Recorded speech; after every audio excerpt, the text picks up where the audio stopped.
Taala bareedduu dha jechi keessan sinna gaanjila. irraa baranname akkamitti akka ta'uuf akkamitti akka ta'u waliin haasofna. Ishaat akkasittiin ta'u jedhi natti akkamitti hin taane kan kee si dhaggeeffadhee kan kosii hubachiisa. Okay bareeda.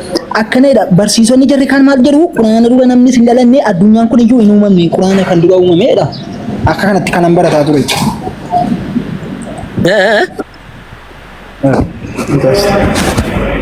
Barnoota barataa dha waliin. Kanan naa galu dide. Sun siin galcha rakkoon tokko hin jiru. Waan amma jedhan kanarratti mee fakkeenya wayii hojii keessatti meetiin san booddee wanne jedha waan ta'eef achi keessa jechi warri Yahudotaas hin jira. Kanaafuu jecha Rabbii qofa miti waan jedhu irratti. Fakkeenyaaf ani waan ta'e nan dubbadhaasiiti. Anaa waa dubbatuuti na dhageesseeti. Tole nama wayiitiin osoo waan dubbadhu na dhageesseeti. Waan irraa dhageesse kana deemtee namatti himta. Tole yookiin hiriyaa kee kama ammas bira jiru kana kan inni nan dhageenya kanatti yeroo dheeraa himtee jettu hiriyaa kee sun dubbii dhagee kana eenyurraan dhagee jedha dubbii eenyuti jedha. Ayyee dubbii hiriyaa sanaati kan. Malee ani isatti himne miti. Garuu anatti dubbate isaan dubbadhe kana narraa dhagee geesse hiriyaa isaatti hime dubbii kana eenyurraan fide jedha hiriyaa kee bashannanaarraan fide jedha dhaqee gaafa dubbatu miti.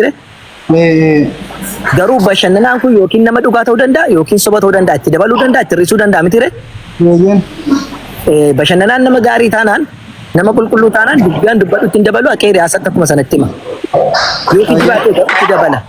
Kanaafuu Rabbiin subhaanahu wa ta'ala Rabbiin waman asdaqu min Allahi hadiisa Rabbiin caala namni dhugaa dubbatu hin jiru jedhe Quraana suuratul Nisaa keessatti nutti hima jechuudha. Kanaafuu Rabbiin gaafa dhufee Yahudoonni akkas jedhanii jedhee nutti himu Rabbitu nutti hime.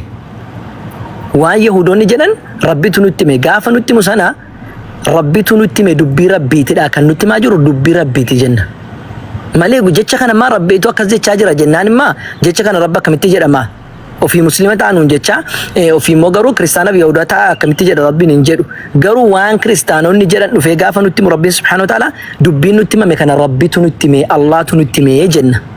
Dubbii isa kamiin warri Yahudoota dubbatan hin kijibne ittiin dabalu ittiin hir'isu Rabbiin dhugaa dubbatu sun dubbii isaanii fidee nutti hime waa'ee isaanii nutti hime jennee amanna. Kanaaf jecha Rabbiiti kan jennu isarraa nutti himame waan ta'eef nuti kan arganne dubbii kana Rabbirraa arganne malee burqaan dubbii keenyaadha yookiin soorsiin dubbii keenya Yahudootarraa nageenya nuti. Si galee yookiin Muhammadirraa nageenya sallallahu alaihi wasallam kan nageenya Rabbirraa subhaanahu wa ta'ala nageenya waan ta'eef dubbii Rabbiiti jenna malee jecha kana ammaa warri Yahudootaa jennaa waan jarri jedhan Rabbiin fidee nutti hime jechuudha. Yoo xiqqoo ishii seensisi godheera jiraate deebiin kiyyan beeku. Kabira jira jedhanii waan jette irratti. Maaltu jira beektaa Quraanni dhugumadha. Jecha Rabbi subhaanahu wa ta'ala jalqabuma kan looxal mahfuuz irratti barreeffame. Nabi Muhammadiif kan kenname bara 1448 jechuun Quraanni jalqaban jiru jechuudha miti. Maaliif jennaani Nabi Muhammaditti kan beeksifame Nabi Muhammaditti kan himame gaaf sanadha jechuudha malee Quraanni jalqabumayyuu looxal mahfuuz irratti barreeffamedha jira. Otoo Nabi Muhammad irratti iyyuu hin bu'in jechuudha. Walii galee إنه لقرآن كريم جل ربي سبحانه وتعالى قرآن ساكي ستدبته في لوح محفوظ لوح المحفوظين قبته جماعته الرا كان جرو سنة ربي سبحانه وتعالى دبته جل يوان دبته سينسي سيقولته يوسين قال لي مقافة ركون تكون جو Oke ya Ustaz bakka rakkoon qabu ayyee booda keessoodhaan isiniin haasa'u. Rakkoon hin jiru dubatiin jedhin gaafadhu waan barbaadde tole. Ayyee keessoodhaan isiniin haasa'u bakka yaadni keessan baay'ee na tamachee rakkatan barsiisa keessanii keessoodhaan isiniin haasa'u. Rakkoon tokko jira ta'e. Ayyee hojiirra jira waan ta'eef. Namni amantii kamiyyuu kiristaanni amantii dhugaa jedha, musliimni amantii dhugaa jedha, pheenxeenis amantii dhugaa jedha.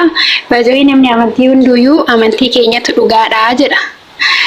Amantiin kan dhugaa ta'u sila nama du'eetu Waaqayyoon amantii kanatti dhugaa dhedhee deebisee jira moo hunduyyuu barruu laaleeti amantiin keenya kana nu barsiisa.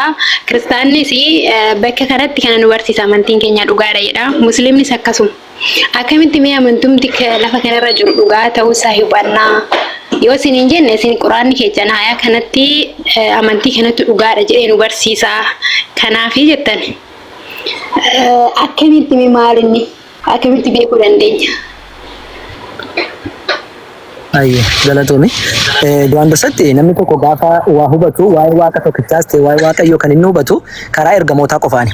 Karaa ergamootaa gaafa isin jedhu jalqaba Nuuhirraati kaasee waa'ee waaqayyoo maal akka ta'e kan barataa dhufe Nuuhirraa kaasaniitu ergamaa Nuuhirraati san booddee Abrahaam irraan ilmaasaatti akkuma darbaatu deemaa dhufeeti Musee irra gahee karaa Yesuusiinis akkuma karaa nabiyyootatiin qofa malee waaqayyo beekuun hin danda'amu. Ani kiyarra waaqayyo nan beekoon siin jedhe otoo kitaaba tokkoon dubbisee yookiin karaa nabiyyi tokko soon hordofin nan beekoon jedhe kijiba jechuudha. Maaliif jennaan Rabbiin beekuun karaa ergamootaa qofaanidha. Karaa ergamootaatiin Rabbiin beekta jechuudha. Tole ergamoonni dhufan immoo egaa waa'ee waaqayyo dhufan erga nutti himanii ergaa waaqayyo irraa fidanii erga dhufaniiti. Ergamaadha nuti jedhanii nutti himanii. Namni gaafa jarri ergamaadha jedhan nuti bira dhaabbannee gaafa waaqayyo jarri erge nama argine hin qabnu nuti. Fakkeenya Abrahaamiin gaafa waaqayyo erge bira dhaabbannee inni erguu isaan agarre nuti. Uummanni isaallee agarreen.